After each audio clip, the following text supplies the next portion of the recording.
Hello everyone, কেমন আছেন বন্ধুরা? সকলে আশা করি অনেক ভালো আছেন। মন্ডল ফ্যামিলি ব্লগের পক্ষ থেকে অনেক স্বাগত, অনেক ভালোবাসা। চলে এসেছি অন্য এক রকম ব্লগ ভিডিও নিয়ে। এটা ঠিক ব্লগ ভিডিও না, আসলে আজকে আমি একটু কড়াইশুঁটির পরোটা বানাচ্ছি, সেটাই আপনাদের সাথে শেয়ার করতে চলেছি। যদি এই রেসিপিটা ভালো লেগে থাকে তো লাইক, কমেন্ট, শেয়ার করতে একদম ভুলবেন না। আর যারা আগে থেকেই আমার বন্ধু হয়ে আছেন প্লিজ জানাবেন যে রেসিপিটা কেমন লাগলো। আমি আমার মতো করে বানাচ্ছি, তো চলো দেখতে থাকো। এই রেসিপিটা বানানোর জন্য নিয়েছি এইদিকে দেখো ফ্রোজেন মটরশুঁটি, আর নিয়েছি হলো 3টে কাঁচা লঙ্কা। যে যেরকম ঝাল খাবে সেই হিসাবে কাঁচা লঙ্কাটা সে ব্যবহার করতে পারো। ভালোভাবে আর কি ধুয়ে রেখে দিয়েছিলাম, তারপরে জলটা ঝরিয়ে একটা মিক্সি বলে রেখে দিয়েছি। এটাকে কিন্তু বাটতে হবে। তারপরে এইদিকে দেখো সমস্ত কিন্তু মিক্সির জারে আমি ভরে নিচ্ছি। মনে হচ্ছে না যে একবারে হবে, তাও চেষ্টা করছি যদি একবারে হয়ে যায় তো হয়ে যাবে। আর এতে দেব শুধুমাত্র আমি একটু লবণ, আর দেব এই রসুন, 3-4 কম মতো রসুন। তো একবারে ভালোভাবে মিক্সিতে একটা ভালো পরিমাণে পেস্ট বানিয়ে নেব। আর এই আটাতে দেওয়া হয়েছে লবণ, চিনি, তেল, আর দেওয়া হয়েছে জোয়ান। এটা দিয়েই আর কি ময়নটা দিয়ে ভালোভাবে মাখাবো। আর এই মটরশুঁটি বাটা তো হয়ে গেছে, একটু লবণ না হচ্ছে চিনি, আর না হয়েছে হলো হিং। তারপরে দেখো তেলটা একটু গরম হয়ে যাওয়ার পরে কিন্তু একটুখানি হিং দিয়ে দিলাম। তারপরে এবার দেবো যে পেস্টটা বানিয়ে রেখেছিলাম ওটা। আর তো আমি আগেই বাটার সময় লবণ দিয়ে দিয়েছিলাম, তো লবণ দেবো না, শুধুমাত্র দেবো চিনি। আর একটু কিন্তু দিয়েছি আমি গোলমরিচের গুঁড়ো।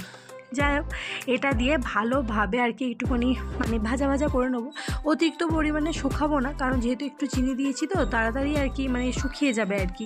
তো একটু ভালোভাবে নাড়াচাড়া করে মানে এই কাঁচা গন্ধটা যাতে চলে যায় ততক্ষণ অবধি আর কি নাড়াচাড়া করবো। দেখো নাড়াচাড়া এখনও অবধি করছি, এখনও কিন্তু ভালোভাবে শুকায়নি। আর এইদিকে আটাটা কিন্তু মাখানো আমার হয়ে গেছে। হ্যাঁ, আমি আটার করছি, ময়দা কিন্তু আমি ব্যবহার করিনি। দেখো নাড়াচাড়া যত নাড়াচাড়া করবে তত পরিমাণে আর কি ভালো হবে। তো দেখো আমার হয়ে গেছে পুরটা বানানো। এবার কিন্তু ওই একটু লেচি কেটে ওর ভিতরে পুর ভরে হাতের সাহায্যে ভালোভাবে আর কি মুখটাকে মেরে দিলাম। তারপরে একটু ভালোভাবে রাউন্ড শেপ করে নিয়ে এবার বেলে নেব। আর ওইদিকে তো মানে গ্যাসে চাপিয়ে দিয়েছি তাওয়াটা গরম হচ্ছে। রুটি বা লুচি যেটাই কিছু পুর দিয়ে বানানো কেন খুব বেশি পরিমাণে কিন্তু প্রেস দিয়ে মানে বেলবে না, তাহলে ওই পুরটা মানে ফেটে বাইরে বেরিয়ে চলে আসবে। দেখো আমার কিন্তু এক ফোঁটাও আর কি পুর বাইরে বেরিয়ে আসেনি।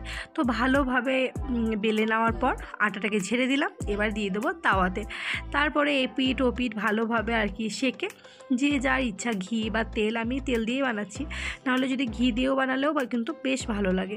আর যে যতটা ইচ্ছা তেল মানে যাদের যেরকম পছন্দ সেই হিসাবে তোমরা তেল ব্যবহার করো। আমি একটু বেশি পরিমাণেই আর কি তেল ব্যবহার করছি আজকে, মানে খাবো তো ভালো করেই খাবো আর কি, তার জন্য। তো এইদিকে দেখো এক পিঠ প্রথমে রুটির মতো সেঁকে নিয়ে তারপরে কিন্তু আমি তেল দিচ্ছি, আগে কিন্তু আমি তেল দিই না। আর এইদিকে দেখেছো কীরকম পরিমাণে একদম ফুলছে, যেদিকেই চাপ মারা হচ্ছে একদম গোল হয়ে ফুলছে। আর একটুখানি সাইডে দেখো ফুটে গেছে বলে মানে এই মানে রুটির মতো আর কি ফোলাটা হলো না। যাই হোক, কিন্তু খুব ভালো পরিমাণে আর কি ভেজে নিতে হবে এটাকে, মানে যেহেতু আটাটা একটু মোটা টাইপের করা হয়েছে তো ভালোভাবে এপিঠ ওপিঠ করে অনেকক্ষণ ধরে একটা পরোটা ভালোভাবে সেঁকবে। আমাদের কিন্তু কড়াইশুঁটির পরোটা একদম রেডি। তার সাথে নিয়েছি একটু চাটনি, দই। কেমন লাগলো রেসিপিটা প্লিজ একটু জানিও, আর লাইক কমেন্ট শেয়ার করে